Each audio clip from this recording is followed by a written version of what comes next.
Good evening everyone at 6 p.m. and I declare this agenda forum open. Welcome to all councillor staff and members in the public gallery.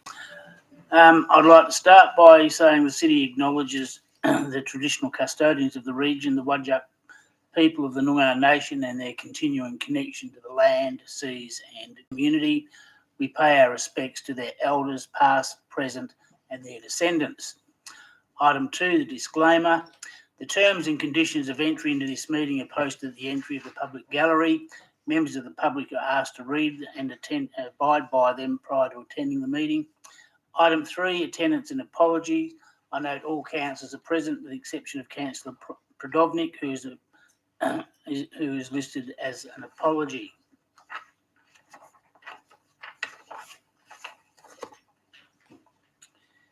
Item 4, declarations of financial proximity interest or interest affecting impartiality. We've got several there, Mr. CEO. Thank you, Mr. Mayor, and to the Chair of two declarations tonight. The first one at item 3.2 from Councillor Zanino, which is a direct financial interest. And the second is in item C 1.1 from Mr. Vanderlind, in that it is an impartiality interest. Thank you. Are there any others, councillors or staff? Being no more, we'll move on to item 5, public question time, questions relating to reports contained in the agenda, and 5.1, questions which have been taken, due notice has been given, there are nil. 5.2, questions without notice, there were nil. Item 6, reports and notices of motion. 6.1, additional information from officers on item 2.1, grant financial assistance framework and policy C176. City grant and sponsorship funding. It's on page 14. It's there for you to read. Thank you, councillors. In relation to item C3.1, acquisition by agreement, portion of lot 401 Great Northern Highway, Bullsbrook in the Kingsford roundabout. It's a confidential item on page 3 of the confidential reports. You'll note that the voting requirement for this item has been amended to absolute majority for the avoidance of doubt in relation to recommendation 3 of the report. Moves us to item 6.2, deputations. In accordance with the current procedures for public participation to agenda forums, all requests for in-person deputations required by 10 a.m. today, being the 1st of March. All written deputations were received by 3 p.m. On Tuesday, 28th of February, and were circulated with the preliminary agenda. Part A, there were nil. In Part B, item 4.2, responsible authority report, proposed commercial development shopping centre, lot 1354 Great Northern Highways, Bullsbrook, on page 85 of the agenda. There's an in-person deputation from Kate Bainbridge from Urbis in support of the officer recommendation. Thank you, Kate. If you can come to the microphone, and you'll have 5 minutes to make your deputation if you need that long. Thank you very much. Good evening, Mayor and councillors and council staff. Thank you so much for the opportunity to present to you tonight. I'll keep it very short and sweet though. Just first like to thank the officers for the positive recommendation and the collaborative working arrangement that we had throughout the development assessment process and the design review process as well. We're one of the first items to go through the city's new design review panel process, which was really good in the end. So thank you so much. Just here tonight to answer any questions you may have and hear any concerns. So thank you so much. That's it. Thank you. Thank you. Are there any questions arose? There is. Councillor Henderson, thank you. Thank you. The public art aspect of this is very large. Are you considering utilising local or City of Swan artists to prepare public art, or are you basically providing the funds to the city? Absolutely. So as part of the design review panel process, there's now a requirement to consider more community and aesthetic aspects. So there's been public art opportunities identified on site, and there's some themes to work through based on the character that's been identified through the area. So we're looking at a aviation theme from the RAF base, Indigenous heritage theme, and I think a rural sort of colonial theme. So they're the type of themes that we'll be looking at in the public art procurement, definitely in accordance of the artist selections. They'll go through a rigorous process, which I believe is consistent with the City of Swan's public art policy. So we fully intend to engage with the City of Swan staff members in that regard.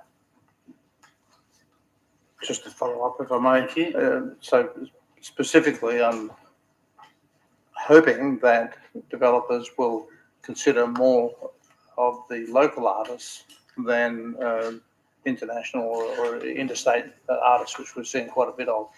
I think sometimes, sorry, just to respond to that question.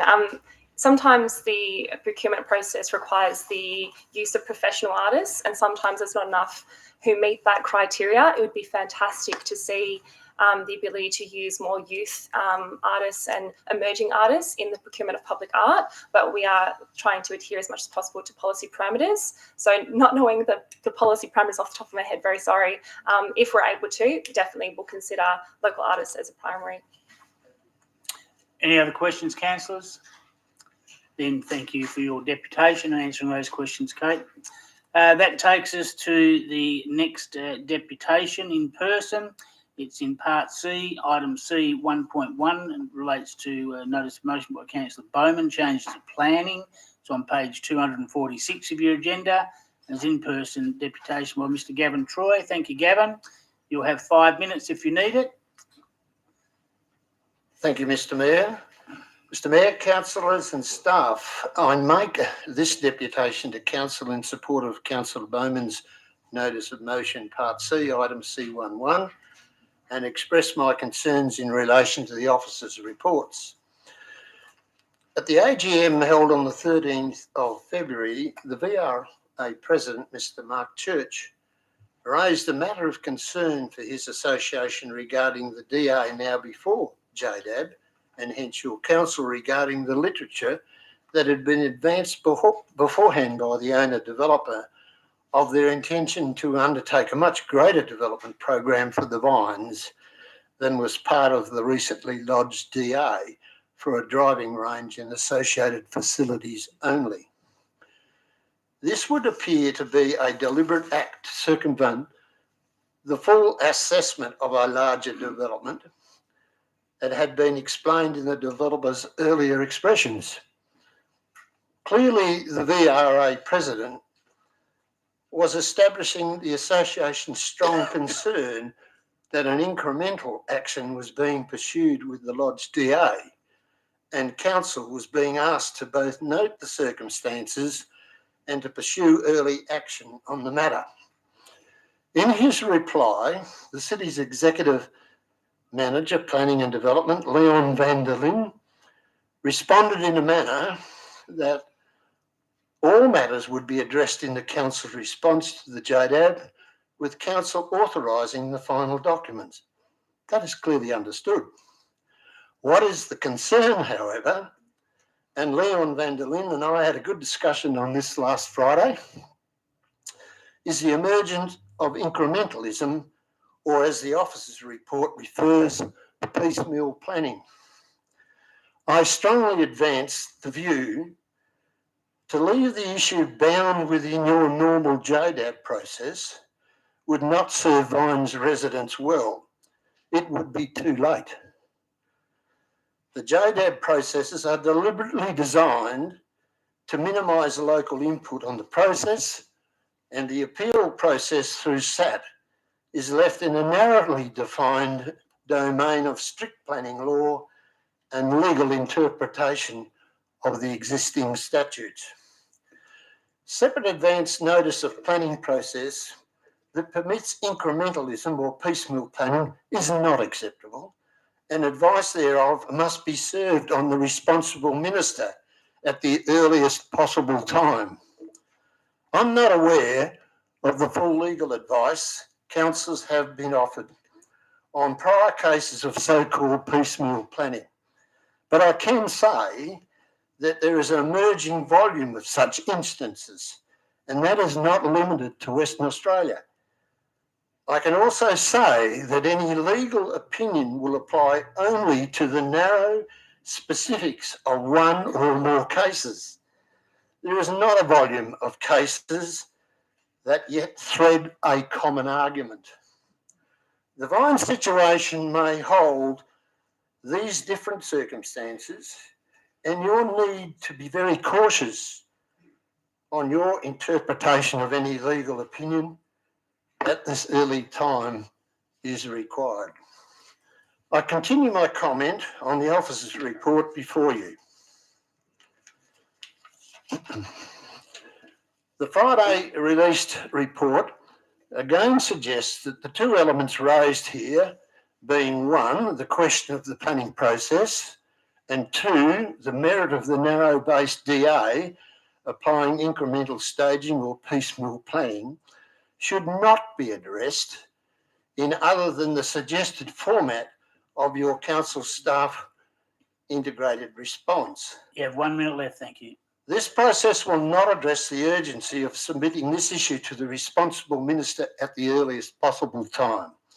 Officers, you make the following comments, and I quote, whether the submitted development application for the driving range may be considered to be piecemeal planning application is not borne out by any facts and contentions contained within the current development application document. I beg to differ. You fail to acknowledge, one, Councillor Bowman's extraction from the O'Connor report, where 3 items are covered outlining the greater objective of the owner-developer. 2, do you really believe a traffic report based on the number of driving pits increasing from 4 to 28 not having an effect, that an expenditure of $4 to $5 million on a driving range and associated facilities would be undertaken without appreciable expected increase in patronage? If Thank so, you, Mr. Troy. That's your 5 minutes. You're moving an extension. Are you Councillor Henderson? You're seconded, Councillor. Is there anyone against? 2 minutes more, Mr. Troy. Thank you, I'm nearly Thank there. you. If so, I would suggest economic units on top of planning studies may be required for your planning staff. 3, why is this next step, as listed in the vision statement, as quoted in the chairman's letter to the golf club members of October 2022, the traffic report's non-disclosure, and the Aboriginal Heritage report of additional construction steps not be convincing enough on the true objective of this incremental based DA? Are you motivated, and I ask the staff, are you motivated towards your planning career, particularly following the government's recent announcement on planning changes, to pursue such a priority than in the interests of your ratepayers, the residents of the Vines, on this issue or not? The extensive body of work pursued by the council at the time of the Vines creation in the early or mid-1980s You have 1 minute left, thank you. to ensure reasonable public access to the Vines facilities was assured. Why is this not a strong feature of the report today? I conclude my remarks by drawing attention to your final paragraph.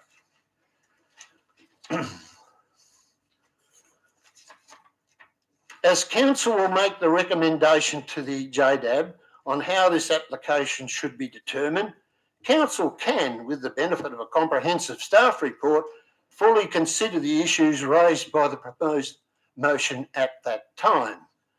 My response, with many others, I can assure you, is no, it cannot make the appropriate representation at that time. It must be undertaken before the DA is considered. Councillor Bowman's motion should be vigorously pursued, and I plead with councillors to take that course. Thank you, Mr. Mayor and councillors. Thank you. Mr. Troy, I'll ask, are there any questions, councillors? Being no questions, I thank you for your attendance, your deputation. That takes us to the next item, councillors, is item C1.2, Councillor Catalano, notice of motion on Western Swan Home Support on page 248, and you'll find one written deputation from Ms. Sylvia Carter of Beachborough attached to your run sheet. Thank you. That takes us to item 6.3, councillors. Councillor questions in regard to any other items. Are there any? No. Councillor Bowman. Thank you, Mr. Mayor. Can we just go through all mine or per the order of the run sheet? if you've got a specific item, if you start at the top Yep. of the run sheet. 2.1, just follow-up question to the answers that staff have provided me, and thank you for those. It's intended to provide the details of the grants and sponsorship recipients by October 2023. Am I correct in that we'll be required by legislation to do that anyhow? Who's going to answer that one, Mr. CEO, yourself or? Thank you, Councillor Bowman. I'm not aware of specific legislation that requires it at this time. There are a number of features to the Local Government Amendment Bill 2023 that's subject to the passage of that bill that might require that to be published list, but I'm not aware of any legislative requirement at this juncture. Further question, Councillor Bowman? Yeah, I have, Mr. Mayor. It's in regards to 2.3. Just a question on the policy, in particular 2.1A and 2.1B. I understand that under 5.2 of the Local Government Act, Council assures there's appropriate structure in place. I'm also aware that no policy or can change the primary function in legislation, nor can a local law. Does 2.1A and 2.1B attempt to change the primary function of 5.2? Mr. CEO, when you're ready.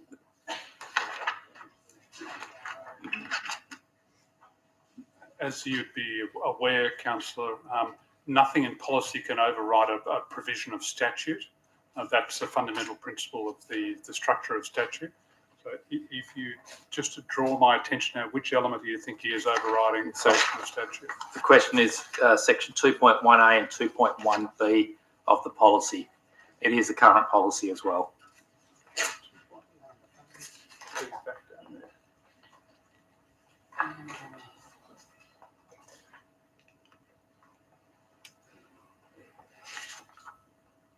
No, in fact, there's nothing there that seeks to override the development of the structure of the city. That's still the function of the CEO once the designation of senior staff is complete. Okay, I'll take that one offline for later. 3.1. With everyone that we've consulted with, is everyone okay with it being at Weeper Park? 3.1, item 3.1. Yep. Cassius Turvey Memorial. This is Mr. Mayor through to Mr. Bishop.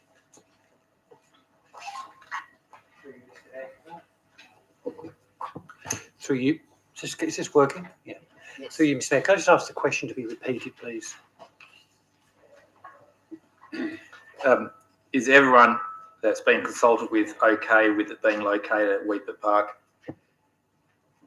Through you, Mr. Mayor, we've consulted with the members of the RAP advisory group, and as per the report, we're also proposing to engage with elders associated with the design of Weir Park. All the feedback to date has supported the concept. So it wasn't so much about the concept. Is everyone that's been involved okay with it being located where it's been suggested? Through you, Mr. Mayor, yes. Family, mother of Cassius Turvey, Michelle, the members of the advisory group, everybody we've consulted with today. And so all RAP members were consulted. I understand there was only a RAP meeting maybe yesterday. The proposed concept was sent to all members other than councillors, so all the community members. And then there was a RAP advisory group meeting last night, and a resolution was passed to fully support the proposal.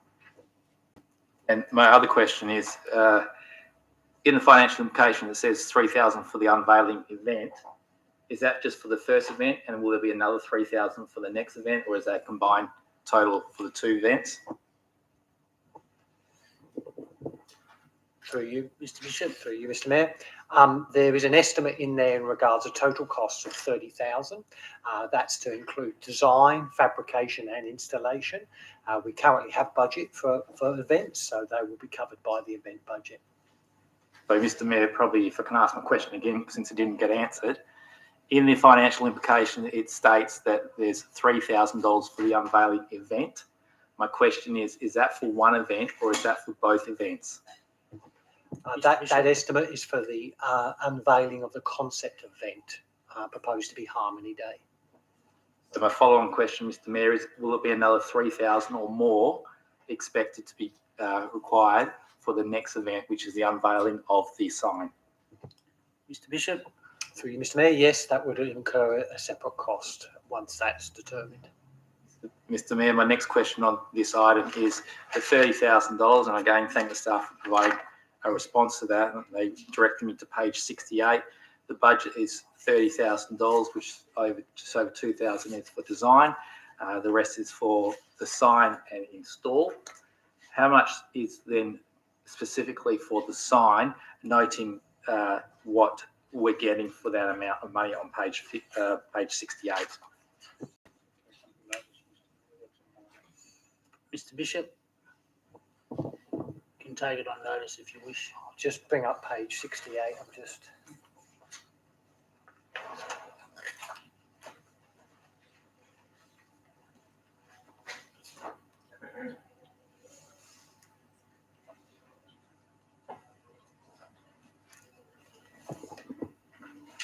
So through you, Mr. Mayor, I'm looking at page 72 where the quote is for the signage design, the artist fee. I've got 2,420. Are you referring to part of the report? Mr. Mayor, the financial implications in the report says 30,000.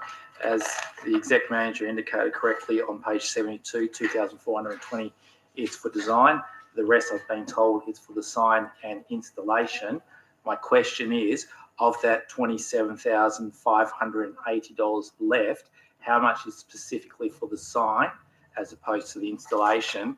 Because then my follow-on question is that what we're getting for roughly, say, let's say 20,000, if it's 6,000 and odd to install on page 68? Mr. Bishop,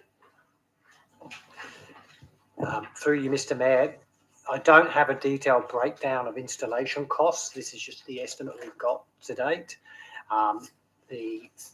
There is, as per the financial implications, there's a $3,000 proposed for the unveiling event. There would be a separate cost for the installation event. The $30,000 is proposed to cover any design, final concept design, because the final concept is yet to be finalised, basically, from the artist. So there'll be a final cost for that. A fabrication cost will then be confirmed, and an installation cost. This is the estimate we have at this stage.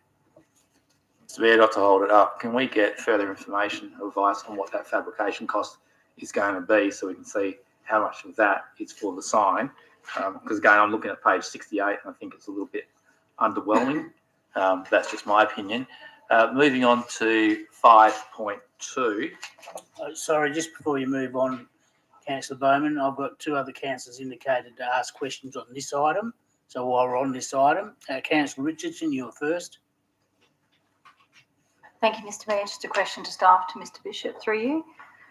Just having another look at this, the unveiling and the actual event.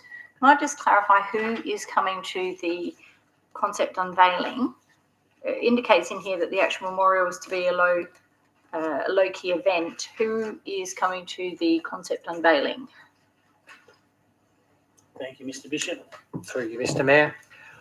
In consultation with Michelle Turvey, she was of a strong opinion that she would like some kind of event during Harmony Day on March the 21st, and she had a strong view that it be targeted towards young people. Because the final installation won't be ready by March 21st, she then asked if we could do some kind of an unveiling of the concept associated with Harmony Day, targeting young people. So the event that we're working towards is an event that would be targeted towards young people, including Cassius Turvey's friends and associates, school friends, etc. It would be a smallish event for those type of people, with some food, trucks, possibly some activities, and we would endeavour to unveil the location and the concept for the memorial. Once we then have the final product, there would be a more of a formal event, obviously for unveiling of the installation. Just quickly, is there a rough estimate how much longer after March for that date? Through you, Mr. Mayor, we don't at this stage because we're still waiting the final concept. The concept actually involves obviously fabrication of a metal sign, but also with some detailed etching on it. Rather, it's not going to be painted on; it's actually going to be etched into it's proposed to be etched into this metal sign. So we don't have a time frame for how long that's going to take to construct, but obviously we'd be endeavouring to do that as soon as it's available.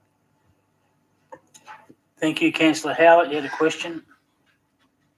Thank you. Councillor Bowman answered asked most of my questions, but there was a disparity between the quote and the financial implications. So I would seek further clarification on the costs as requested by Councillor Bowman.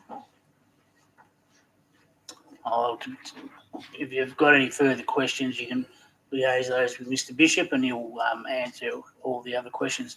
You had some more items, Councillor Bowman? Well, I'm dealing with Councillor Bowman. If he doesn't raise it and we get to it, we'll go back to you, Councillor Henderson. Thank you, Councillor Bowman. Mr. Mayor, my next is 5.2. How long ago did this first get raised with the city? The need for the crosswalk? Mr. Coaten, thank you. I'd have to take that on notice, Mr. Mayor. Mr. Mayor, my final question is 7.3. I asked the staff for a breakdown. They provided me exactly what was in the report. This is regarding the elections. Have we asked the Electoral Commission of that 520,000, how much is for postage, how much is for corporate overheads, which I know they used to charge 115%, how much is for the returning officer? Because I'd like to see that breakdown because it seems quite a lot to me, especially with my previous background there as well. Mr. CEO. Thank you, Mr. Mayor. We can ask the Electoral Commission for that information. It's not an unreasonable request given the sum of money involved in this election. Thank you, Councillor Henderson, 5.1. Thank you, Mayor. I'll just be withdrawing to add a further 0.3 to the item. Officer's recommendation plus a further point. Thank you. Councillor Howard, a question on 5.1. Thank you. My question is that it states in the background that the report is to address needs identified as part of the 10-year capital works plan. On page 116, it does mention non-gender specific facilities. My question is, as this relates specifically to female patrons, would it not be better addressed to accommodate or to think about the non-binary future that our non-gender specific world is looking at rather than face that in another 3 or 4 years' time? Mr. Bishop? Or Mr. Coaten? There's a bit of each. But... The report was prepared specifically in relation to a resolution of council to investigate female facilities.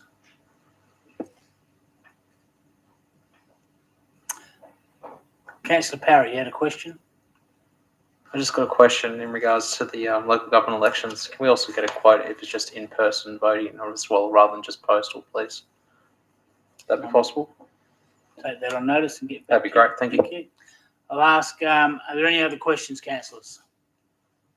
Councillor Johnson. Yeah, thank you, Mr. Mayor. My question is about 2.1 grant and financial assistance framework. What would happen if a councillor applied for a city grant? Mr. Thank you, Mr. Mayor, and through the chair. I've provided a response to all elected members tonight, just on, I'm sorry, I didn't get out to you much earlier than that deals with that question. You would note in that first page of my response, it is not unusual for elected members to be part of organisations which may be applying for grants, which they may or may not have knowledge of. However, if an elected member were to directly apply for a grant that had either beneficial impact on them, then there are provisions in the Local Government Act, the provisions that relate to gifts that prevent that. If they're applying for an organisation in which they are directly an office holder, the difficulties there relate more to where financial interests have to be declared And frankly, it probably wouldn't be in their interests, in my view, to do so. So it is much better where an elected member is an office holder for them not to be involved in the direct application for a grant. The policy makes quite clear the issues around conflicts of interest and how they have to be dealt with. Anything else arises, Councillor Johnson? Oh, that's good. And next question relates to 7.1 annual meeting of electors. In the event that the officer's recommendation went through unopposed, and then at the following meeting, a councillor wanted to move a motion that was similar to something raised at the annual meeting of electors, so what would be the situation? Could a councillor move that motion as a notice of motion at the following Thank meeting? you. So, Through the chair. So the electors' meetings are elected motions. They are not council-based motions. The response coming back from staff are in relation to that. There's nothing that would prohibit an elected member moving a motion as long as such motion hasn't been separately considered by council. So depending on the wording, you'd still be open to move something of your own nature. Any other questions on any other items, councillors? Councillor Bowman first. I missed my most important one. It's on item 6.4. This is the proposed introduction of the vacant land rating category. Two questions. Will the proposed vacant land, which is currently rated as GRV residential, but where the land is zoned rural under the city's LPS 17, so it's rural residential, landscape, special rural, Swan Valley rural, rural living or general rural, will that be impacted? I'll direct that to Reshma. Thank you. Thank you, through the chair, through Mayor, sorry. Given that the council resolutions specified zoned rural to be excluded, so that won't be part of the vacant land category. Okay, fantastic. And just to follow on to that, so if anyone owns vacant land in Brigadoon that is currently rated as GRV, it will not be rated under this new category. Is that correct? If adopted. And again, if it's zoned rural, it won't be included in the vacant category. Councillor Henderson. On 6.4, I'll be moving to refuse. No one else has already done it. Thank you. Thank you. We'll deal with that when we get to it. I'll ask again, councillors, are there any other questions on any other items in the agenda? Being no further items, that concludes the meeting, which I close at 6:32. Thank you very much. Thank you for everyone attending the public gallery.